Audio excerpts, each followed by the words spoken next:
Muy buen día a todos nuestros podescuchas. Es un placer compartir con ustedes una edición más de Hablando en Acero, el programa de preferencia acerca de la industria del acero. Y como siempre, me da mucho gusto que nos sintonicen y le doy la bienvenida a nuestras locutoras Susana Torres y Alexis Nando. ¿Cómo se encuentran el día de hoy? Hola Mos y Susi y a todos los que nos escuchan. Ya saben que yo feliz de poder estar acá sin falta, un programa más. Y pues preparen su bebida favorita para poder escuchar este episodio y esperemos que disfruten de todo el contenido que les traemos para todos ustedes. Hola Alexis, hola Mos, los saludo con mucho gusto. Y hoy que estamos grabando es 1 de julio, Día del Ingeniero. Queremos felicitar a todos los ingenieros que nos escuchan, a todos los ingenieros que están hoy en esta graduación y en el staff. Muchas felicidades a todos. El programa lo estaremos dedicando a la ingeniería desde diferentes perspectivas, esperando que lo disfruten. Y como bien dijo Su, ingenieros hay de todos tipos. Y pues muchas felicidades a todos. Y arranquemos entonces con el programa, recordando qué es lo que platicamos en el episodio anterior. Su, ¿cuáles fueron las noticias del episodio pasado? El programa pasado hablamos de la aprobación del proyecto titulado Invirtamos en Estados Unidos. El programa será un programa de infraestructura de transporte terrestre.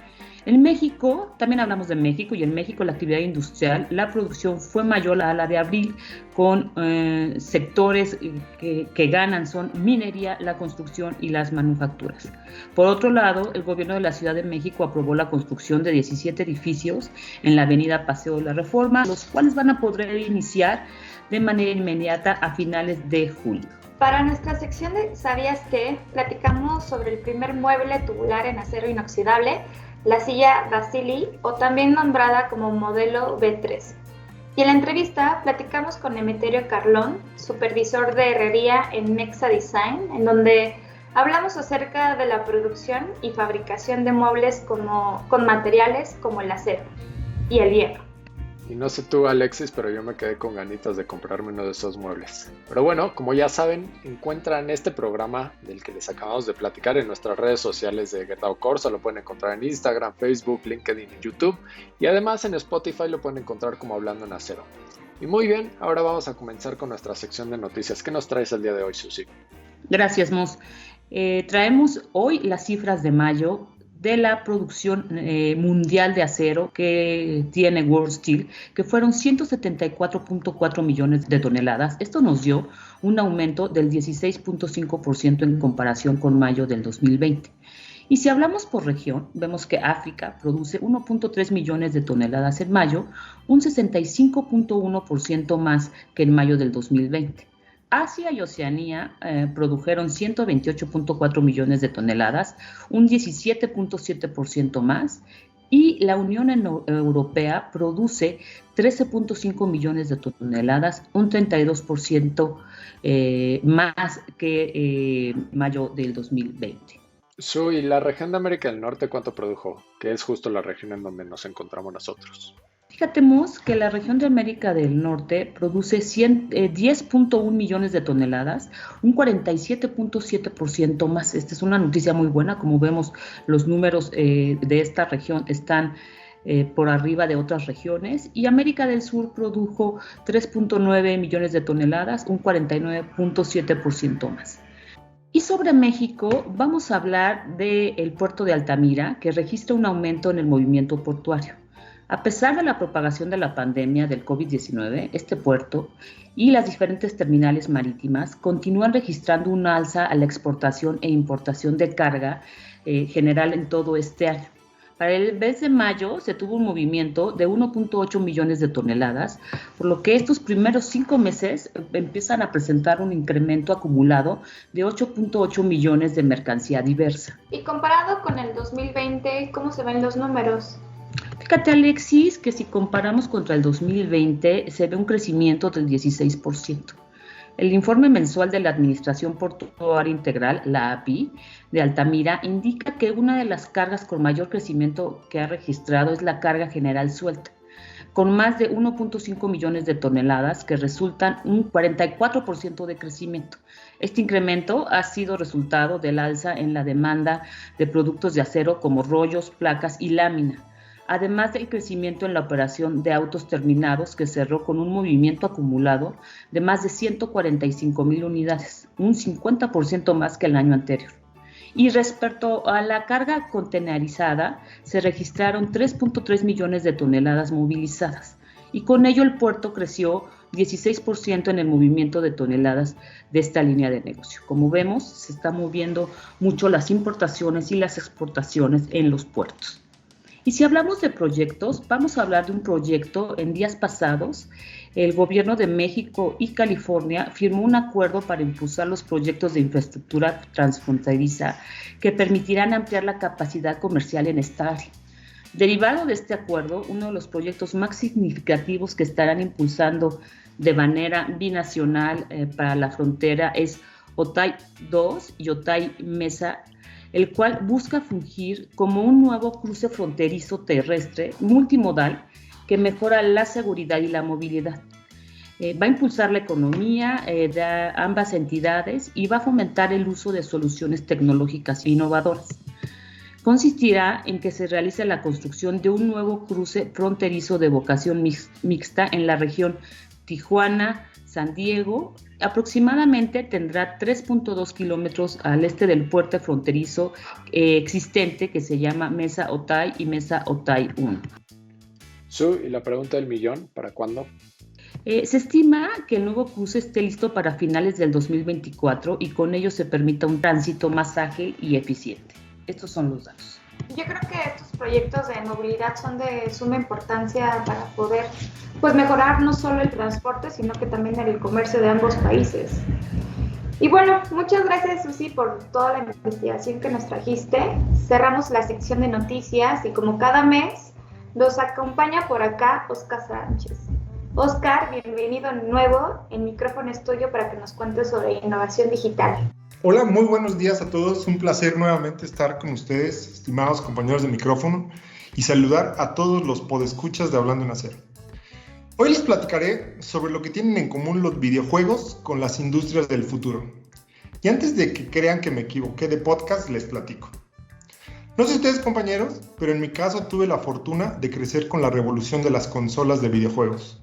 No quiero ventanar a nadie y preguntar cuál fue la primera consola que jugaron, pero ya en los 90s hubo una iniciativa que en su momento no tuvo tanta aceptación del mercado, sin embargo generó una carrera tecnológica importantísima que se consolidó y ha crecido muchísimo en los últimos años. Antes quiero resaltar algunas de las características de los videojuegos, los cuales radican que tienen la posibilidad de recrear escenarios al punto que te transmite esa experiencia que casi es vivencial. A ver, ¿quién no se ha movido de un lado a otro cuando juega, por ejemplo, un juego de carreras? Es imposible no hacerlo. Otra característica es que en su evolución pasaron de tener interacción estática a una interacción dinámica, en donde haces deporte jugando. O sea, hay juegos hasta los que sudas. Pero bueno, una vez dicho eso, la consola de la que les hablo es Virtual Boy. Posiblemente algunos de ustedes ni la escucharon, pero Nintendo, creador de esta consola, tuvo el atino de ser el pionero en el uso de la realidad virtual para fines comerciales. Según el portal Fortune Business Insights, el mercado global de realidad virtual en el 2019 ascendió a 3.1 billones de dólares y se pronostica que para el 2027 alcanzará más o menos 57.5 billones de dólares. La realidad virtual o realidad aumentada o mixta, como también se conoce, ¿no?, forman parte de las tecnologías de la industria 4.0, en donde se busca tener las fábricas del futuro con procesos de manufactura avanzados, adoptando sistemas inteligentes de manufactura, desplegando soluciones virtuales y creando una manufactura orientada al operador y al cliente. En la industria, por ejemplo, el uso de la realidad virtual ha explorado diversos usos. Por ejemplo, en la automotriz se ha consolidado para la creación de modelado de vehículos que ayuda a impedir crear costosos prototipos que posiblemente ni saldrán al mercado. Por otro lado, en la industria de la manufactura, la realidad virtual ha aportado una nueva forma de capacitación industrial sobre procesos con equipo pesado o con realidad aumentada usando lentes inteligentes que permiten interactuar con espacios físicos enriquecidos, ayudando a actividades de mantenimiento. Aquí en Gerdau Corsa usamos la realidad virtual para entrenamientos en grúas para nuestros patios de recolección de chatarra y también nuestros procesos de acería, ayudando a la industria a tener colaboradores más capacitados en ambientes seguros, optimizando los tiempos de capacitación y también reduciendo los costos a través de estas mismas. En la industria de la construcción, los principales retos donde la realidad virtual se ha enfocado se orientan a la planeación, modelado y análisis de la futura construcción. En la construcción, el concepto de úsalo antes de comprarlo era imposible sin la realidad virtual. Sin embargo, con la realidad virtual, este paradigma empresarial se está rompiendo y puedes tener tours virtuales de una construcción sin poner siquiera un solo ladrillo.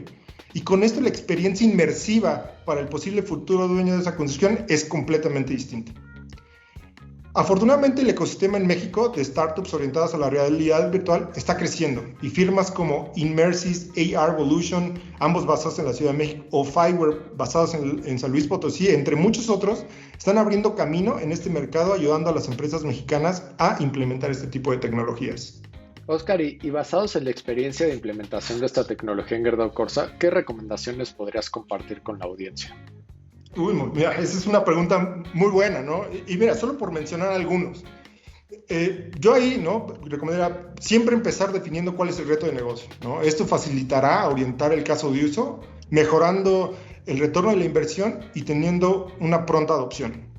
Por otro lado, también se invita, ¿no?, a que se considere, por ejemplo, la experiencia del usuario o del operador.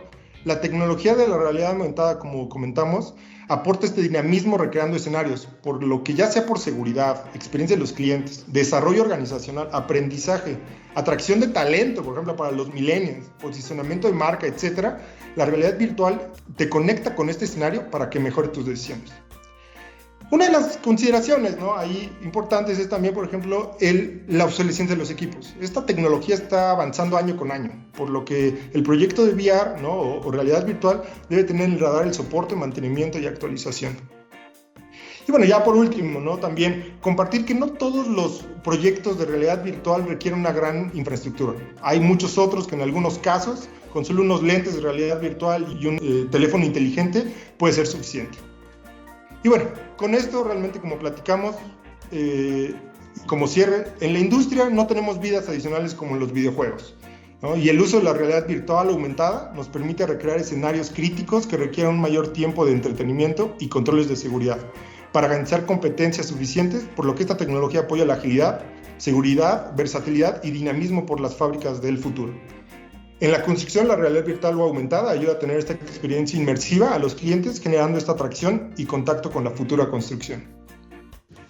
Oscar, definitivamente la realidad aumentada es una ingeniería muy interesante. No solo se queda en las películas o videojuegos, sino que podemos explotar la tecnología para conocer mejor la industria en la industria de la construcción.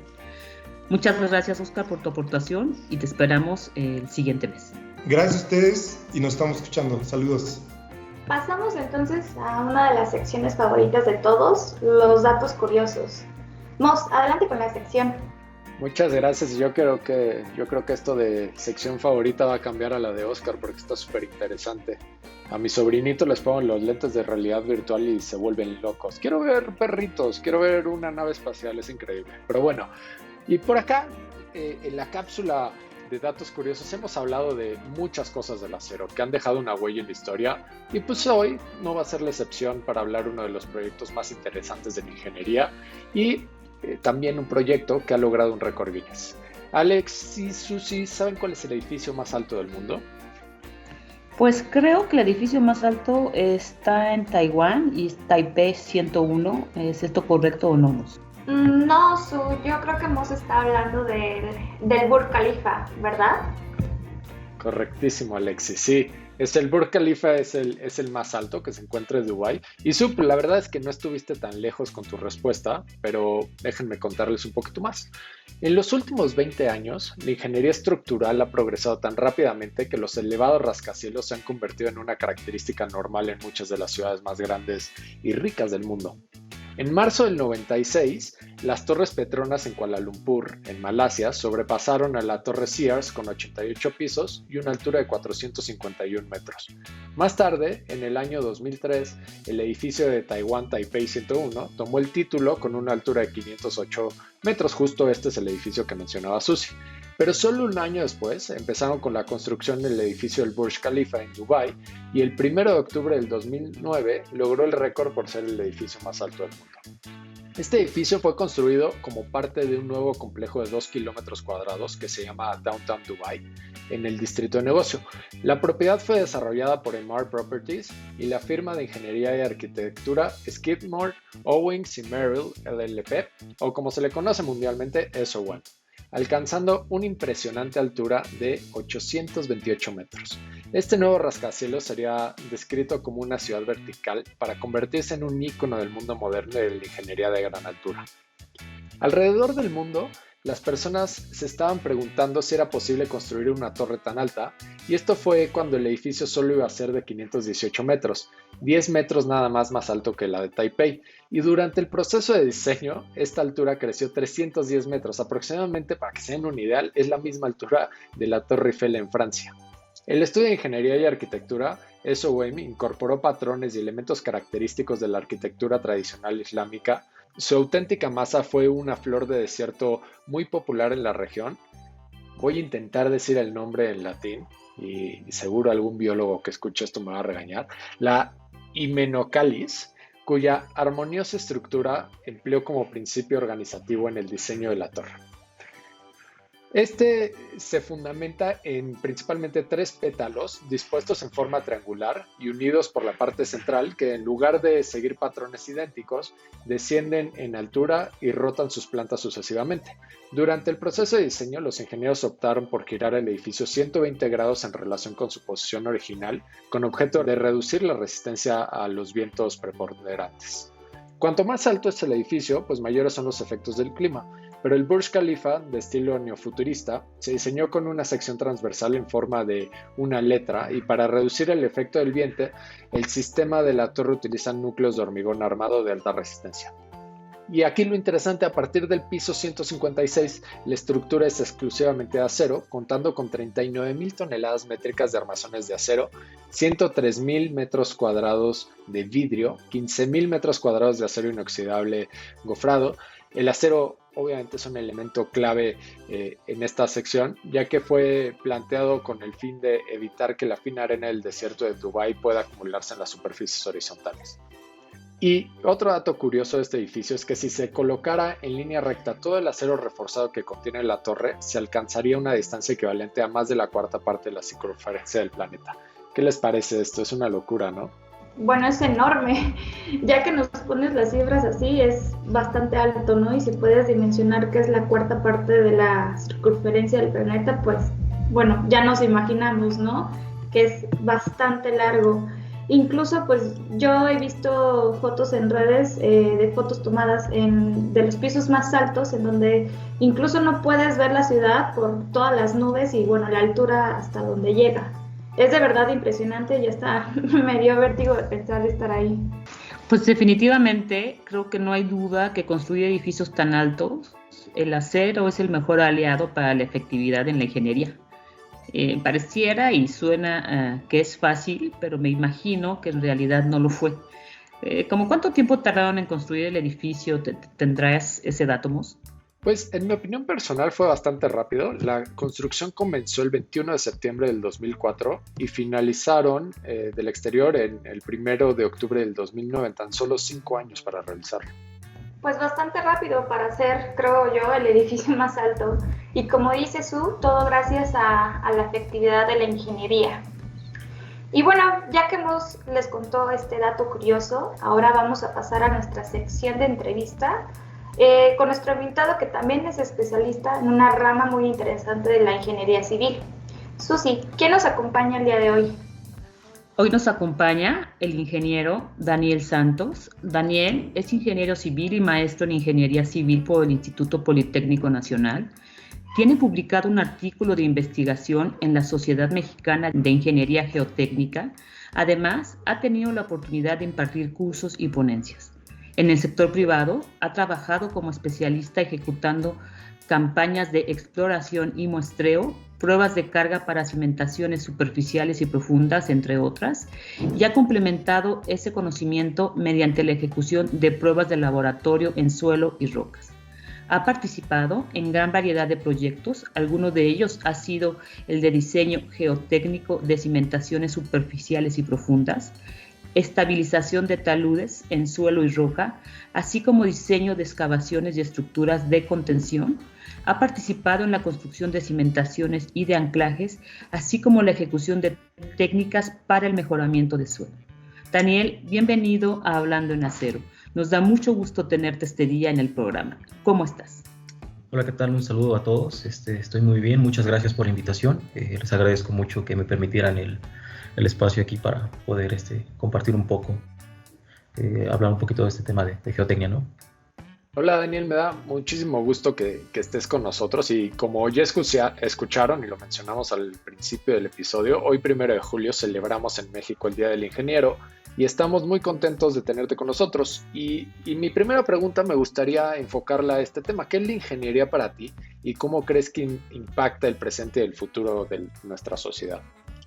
Pues está bien, mira, para mí yo considero que la ingeniería es una disciplina que aplica conocimiento, tanto técnico como científico, para el diseño o perfeccionamiento de algunos procedimientos de la industria, ¿no? El hablar de ingeniería es hablar de un tema bastante amplio, bastante grande, debido a que pues hay varias ramas de la ingeniería, ¿no?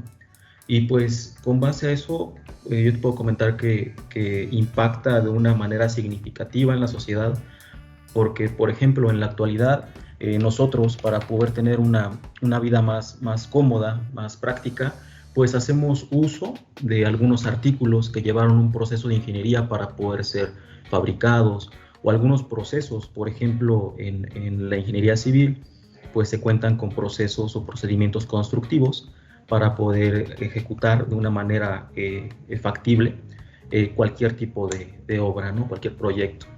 Y pues hoy en día ejecutamos algún tipo de proceso, pero a futuro ese tipo de procesos o esos procesos se van modificando, se van perfeccionando y es lo que va haciendo que sean más eficientes, ¿no? No es lo mismo como tal vez hacíamos una excavación hace algunos años sin tener algún medio mecánico, algún tipo de maquinaria, alguna investigación, ¿no? A lo que hoy en día ya hacemos o más óptimo el tiempo de ejecución, ¿no? Para realizar cualquier tipo de actividad. Entonces yo considero que pues sí es de suma importancia la ingeniería en la sociedad. Daniel, y bueno, la ingeniería tiene muchas ramas, ¿no? Por ejemplo, yo soy ingeniera arquitecta, que es una especialidad muy en específico, ¿no? Y hablando sobre la ingeniería civil, pues tú te inclinaste por la geotecnia. Y platícanos, ¿en qué consiste y cómo te cómo te decidiste especializarte en ella? Pues inicialmente yo me quise dedicar a la ingeniería civil y pues en el tiempo que yo estuve estudiando, que yo fui estudiante de licenciatura, pues vimos varias vertientes, ¿no? dentro de esa carrera. El ser ingeniero civil puede ser un ingeniero que se dedica al diseño estructural, a la geotecnia, a las vías terrestres, por ejemplo, ¿no? A la hidráulica, entre otras áreas. Es una carrera bastante interesante, es bastante noble, porque tú puedes enfocarte en varios tipos de aspectos dentro de la ingeniería. Y yo en lo personal me dediqué a la geotecnia, porque a mí me costaba bastante trabajo el poder entender esa rama, ¿no? Era una de las materias en su momento que me costaba bastante trabajo entender y pues no sé, me nació más curiosidad, se me hizo más interesante el poder entender temas que pues yo en mi vida no había escuchado. Yo no conocía nada de la geotecnia, ni siquiera sabía qué era la mecánica de suelos, ¿no? Por ejemplo, hasta llegar a la universidad y me platicaran de esa rama. Y pues todo eso a mí me incitó mucho a seguirme preparando, a seguir leyendo, a no darme por vencido, porque el que algo se te haga complicado no significa que no lo puedes hacer, ¿no? O dominar en algún futuro.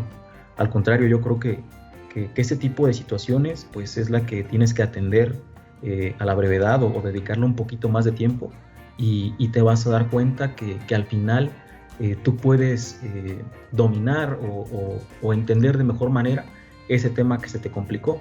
Entonces para mí fue más como un reto y afortunadamente ese reto se convirtió ahora a un hobby, a una actividad que yo disfruto hacer. Actualmente yo me dedico a la ingeniería geotécnica y pues afortunadamente no lo veo como un trabajo, ¿no? Yo lo veo como una actividad que disfruto y que pues a cada momento que yo pueda ejecutarla pues lo hago, ¿no? Pero con mucho gusto. Eso es lo que a mí me incitó o hizo que yo me dedicara a la ingeniería geotécnica. Qué maravilla, Daniel, escucharte con tanta pasión hablar de la geotecnia. La verdad es grato saber y entrevistar a personas que aman como tú su trabajo. Y justamente en este sentido, y hablando de geotecnia, ¿de qué manera interdisciplinaria se lleva con otras ramas de la ingeniería? ¿Cómo interactúan? Pues interactúan, yo creo que todas las ramas de la ingeniería entre sí van interactuando de la mano. Por ejemplo, la geotecnia puede interactuar bastante con la ingeniería química. Nosotros debemos de conocer la estructura química del suelo, de la roca, para que con eso podamos predecir el posible comportamiento físico-químico, ¿no? de ese tipo de masa de suelo. O, por ejemplo, una ingeniería un poco más reciente, la ingeniería mecatrónica. Nosotros también podemos interactuar con esa rama de la ingeniería debido a que se puede automatizar algunas pruebas que se realizan, ¿no? de laboratorio o de campo mediante el uso de dispositivos, los cuales pues, nos facilitan la adquisición de datos para que nosotros, mediante la interpretación de esa información, podamos hacer uso y podamos hacer ingeniería, diseño geotécnico, por ejemplo, revisión de obras de infraestructura, diseño de alguna obra de infraestructura. También cabe mencionar que también se relaciona, por ejemplo, con la ingeniería ambiental. Hoy en día el tema ambiental es un tema bastante preocupante, entonces la geotecnia también se puede relacionar con esa ingeniería.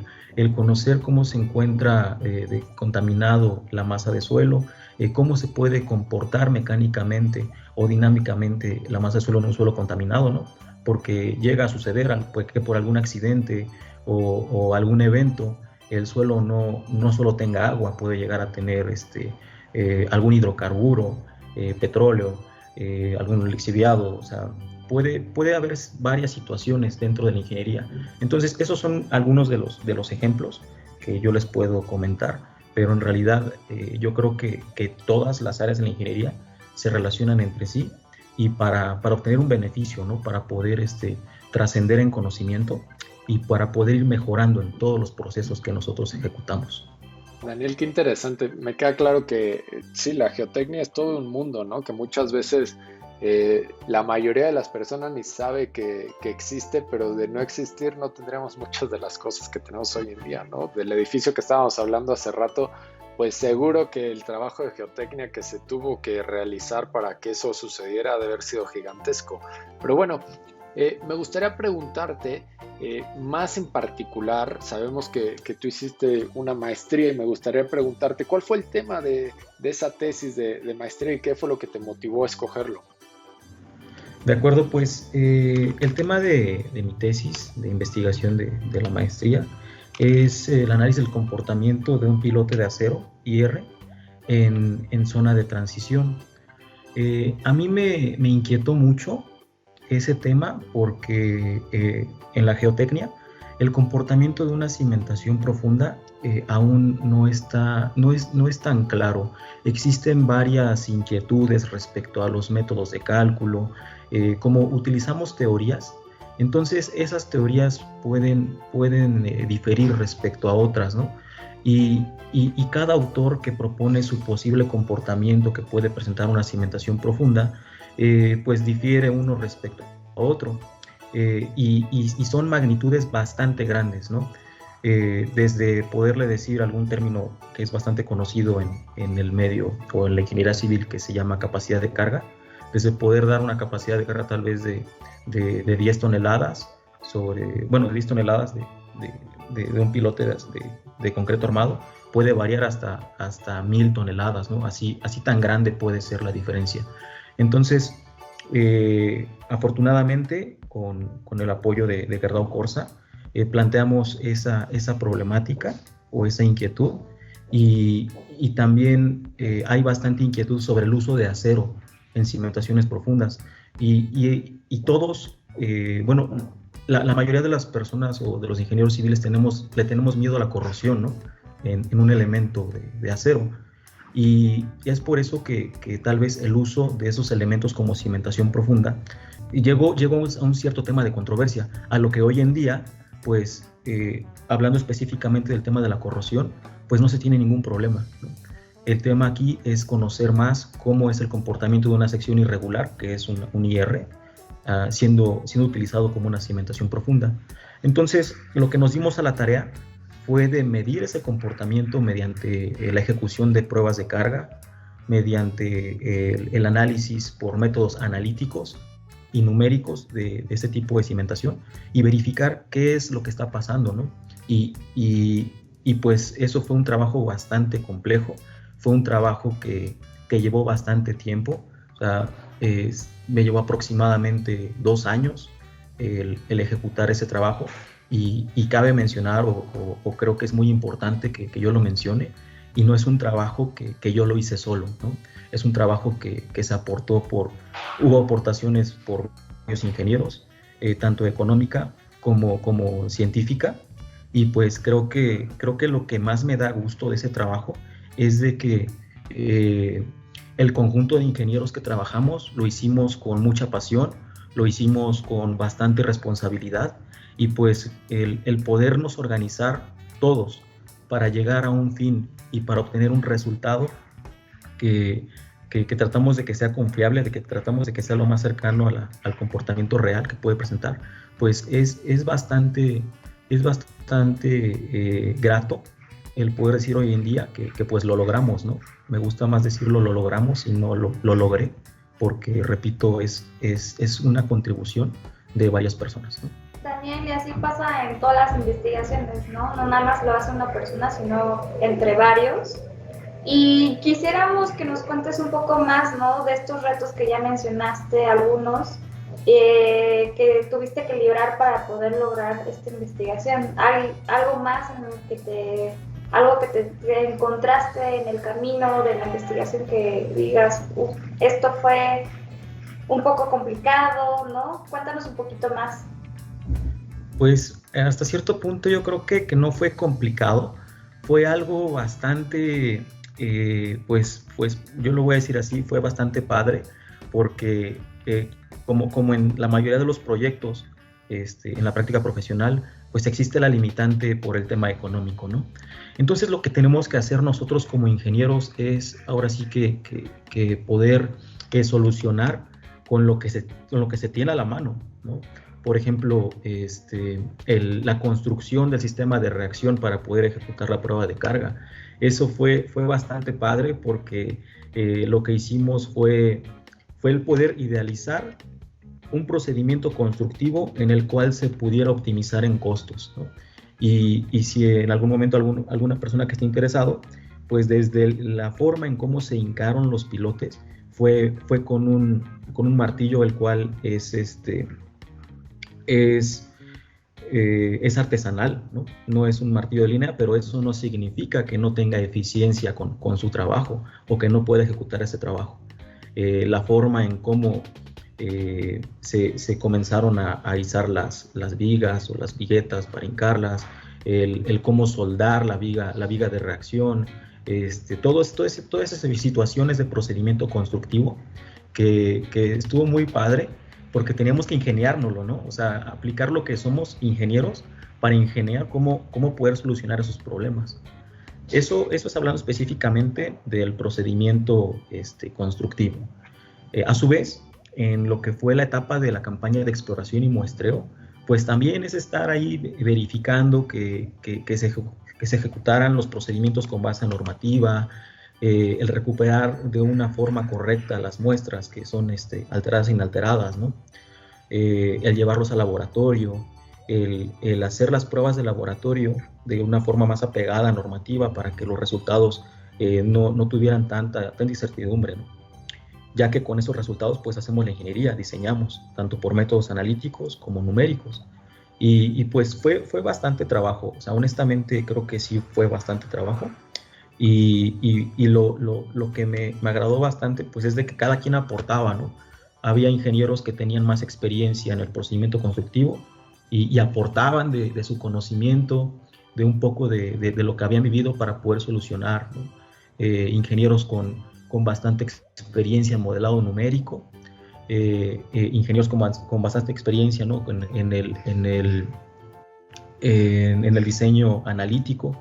Entonces, eso estuvo muy padre, o sea, fue convivir con bastantes personas y fue interpretar bastante información, pero creo que ese tipo de algunos contratiempos, pues ahora sí que ya no lo vemos así, ¿no? Lo vemos como un logro más, porque solucionamos el problema o atendimos esa cuestión. Daniel, y a manera de proyecto, ¿cuál dirías, porque estábamos hablando hace un momento a manera de reto, pero ahora hablando de proyectos, ¿cuál dirías tú que ha sido o han sido los proyectos más desafiantes hasta ahora dentro de todo tu desarrollo profesional? Pues hay algunos proyectos bastante interesantes, más que nada por la complejidad de la solución de cimentación. Voy a poner, por ejemplo, uno que tuve la oportunidad de participar. Es la revisión de un apoyo para un viaducto. Ese viaducto se va a construir aquí en la Ciudad de México, pero ese apoyo cuenta con una cimentación mixta, una zapata de cimentación y un grupo de pilotes de fricción. Entonces, lo que había que analizar ahí era hacer un modelo numérico en elementos finitos, en 3 dimensiones, pero ahí el tema de interés era de que esa estructura se encontraba aledaña de un río, el cual se iba a canalizar. Había que conocer el comportamiento de esa cimentación con la influencia del río, ¿no? Que se va a canalizar. Y a su vez, como tenemos el problema del hundimiento regional, tuvimos que hacer un análisis de asentamientos por consolidación regional. Entonces, es el tratar bastante información, es el conocer el asentamiento de la estructura por consolidación debido a la solicitación propia del apoyo vehicular, y otra pues por el abatimiento que tenemos del nivel de aguas freáticas, ¿no? por el uso que le damos nosotros al acuífero de la cuenca, ¿no? Que nos encontramos. Entonces fue un trabajo que pues urgía, como todo en la práctica profesional, pues tenemos los tiempos bastante cortos. Entonces pues es trabajar casi día y noche, es dedicarse, es generar un modelo numérico confiable, desde la revisión de la relación de aspecto de los elementos finitos, de cómo está discretizando el pilote, por ejemplo, la zapata, el suelo. Es un trabajo bastante arduo y sí requiere bastante atención y bastante tiempo. Entonces hay que optimizar y pues trabajar día y noche, ¿no? Y eso es uno de los proyectos que a mí me causó un poquito más de problemas, debido a que es el primero en el que yo participo de cálculo de consolidación regional, ¿no? Con curvas de abatimiento de presión de poro a cierta cantidad de años. Entonces, ese es un proyecto que pues sí le dediqué bastante tiempo, bastante esfuerzo y aparte disfruté bastante. O sea, yo disfrutaba bastante el poder participar, el poder diseñar, el poder revisar, y creo que hoy en día es uno de los que más me ha agradado, más que nada por la complejidad que ha tenido, ¿no? Y pues hacer las revisiones que hoy en día pues son bastante importantes. Por ejemplo, una revisión por sismo, de que pues como lo sabemos las personas que vivimos aquí en la Ciudad de México, pues la intensidad sísmica es bastante grande debido al tipo de suelo en el que nos encontramos, ¿no? Más en la zona del lago. Pero pues el objetivo de todo esto es verificar que la cimentación sea estable y pues no llegue a tener algún problema a lo largo de su periodo de vida útil, ¿no? Entonces creo que en lo personal ese es uno de los proyectos que más me ha gustado participar en lo que llevo de la práctica profesional. Daniel, suena como un proyecto sumamente desafiante y se ve que le has de haber tenido que invertir muchísimo tiempo. Y para esto la siguiente pregunta, ¿qué haces para descansar de este tipo de actividades, ¿no? Porque me imagino que demanda no solo mucho tiempo, sino también un montón de ejercicio mental. Entonces la pregunta es, ¿qué es lo que a ti te gusta hacer en tus tiempos libres, si es que tienes algún tiempo libre? ¿Cuáles son tus pasatiempos favoritos? ¿Qué disfrutas cuando no estás pensando en geotecnia o en ingeniería civil? Pues lo que yo disfruto hacer pues es conocer actividades nuevas, ¿no? No trato de caer en una rutina. Yo siento que aún soy una persona joven, entonces debo de aprovechar mi tiempo, ¿no? Ahorita que tengo la posibilidad de poder visitar algunos sitios, por ejemplo, actualmente estoy aprendiendo a tocar un instrumento musical, estoy aprendiendo a tocar la guitarra, ¿no? Le dedico tiempo, es algo que pues me nació hacer, yo nunca pensé en tocar algún instrumento musical. También hago ejercicio, me gusta ejercitarme, me gusta ir al gimnasio, ahorita lo he pospuesto porque como te lo comenté, me gusta probar algunas disciplinas o algunas actividades pues diferentes, ¿no? Por ejemplo, ahorita yo estoy participando en un equipo de boxeo, practico un poquito de boxeo, es un ejercicio un poco más de contacto, pero es bastante interesante, ¿no? Trato de variarle, porque no me agrada que nada más, por ejemplo, ahorita por lo que les comenté, tal vez pueden pensar, esta persona nada más se dedica a leer, a su trabajo y no hace nada más. No, pues estaría bien aburrido, ¿no? No disfrutarías nada de tu vida. Yo creo que lo que hay que hacer es probar cosas nuevas, ¿no? Por ejemplo, aprender a nadar, tal vez aprender a pintar, a dibujar, eso también es una práctica bastante interesante que yo considero en lo personal, ¿no? Entonces yo trato de variarle ese tiempo. En los fines de semana sí se los dedico a mi familia, a mí, y pues ahí es donde trato de relajarme un poco, de distraerme un poco y de dejar un poquito de lado la ingeniería, ¿no? Desafortunadamente no puedo, me gusta mucho estudiar, me gusta mucho el seguir aprendiendo ingeniería. En lo particular la ingeniería geotécnica es bastante amplia, todos o la mayoría de las personas creemos que pues el hablar de geotecnia solo es conocer la capacidad de carga de una cimentación, ¿no? Pero hay temas bastante complejos, bastante interesantes, donde ya implica un nivel de conocimiento mayor, ¿no? Entonces, para eso, pues hay que seguir estudiando. Y también yo lo puedo considerar uno de mis pasatiempos, ¿no?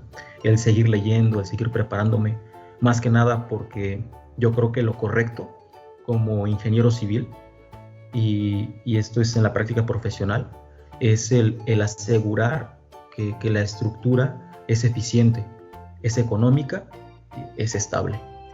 Entonces creo que es una responsabilidad bastante grande que la debe de ejecutar una persona que pues está preparada, ¿no? ¿Y cómo estamos preparados? Pues como lo comenté, pues aplicando conocimientos técnicos y científicos a la solución de los problemas que se presenten, ¿no? O a la implementación de alguna obra de infraestructura. Daniel, pues qué interesante, y me da mucho gusto que logres practicar todas esas diferentes actividades, ¿no? Yo comparto contigo, creo que es muy importante experimentar un poquito de diferentes cosas, mantener la cabeza ocupada y qué bueno, dale al box, ¿no? Para que no te haga falta verlo. Me da mucho gusto que hayas estado con nosotros. Te agradezco muchísimo por acompañarnos en el programa el día de hoy. Y quisimos celebrar este día, el Día del Ingeniero, platicando sobre otro tipo de especialidades en la ingeniería, en este caso de la ingeniería civil, la geotecnia. Y la verdad es que es bien interesante y su objetivo, que es conocer todas las características que tiene el subsuelo para el desarrollo de las edificaciones, pues es algo que, como lo mencioné anteriormente, no vemos todos los días y como tú bien mencionaste, es un universo de conocimiento, y te felicito por formar parte de ese selecto grupo que tenemos en el país. Y aparte, yo pienso que sobre todo los que tienen que trabajar en las condiciones que tenemos en la Ciudad de México, pues deben de ser no solo los mejores de México, sino los mejores del mundo, ¿no? Mucho gusto hablar contigo, Daniel. No, pues al contrario, yo les agradezco mucho que me hayan invitado. Estoy muy agradecido con todos ustedes y con Gerdau Corsa, bastante, como no tienen idea. Y pues para lo que ustedes requieran, lo que yo los pueda apoyar, aquí estoy. Y más que nada, pues les agradezco bastante, como no tiene idea, el poderme dar un poquito, compartirme el espacio con ustedes, ¿no? Daniel, muchas gracias por acompañarnos y esperamos que los que nos escuchan pues puedan adentrarse más a esta rama si les interesa y pues que haya despertado esa cosquillita a todos para saber un poco más qué es la geotecnia. Muchas gracias, Daniel, por acompañarnos en este programa. Fue un programa, la verdad, muy interesante. Y si les gustó este programa, recuerden darle like, suscríbanse a nuestro canal, activen las notificaciones para que no se pierdan uno solo de nuestros videos. Gracias a todos por escucharnos, cuídense y recuerden que juntos moldeamos el futuro.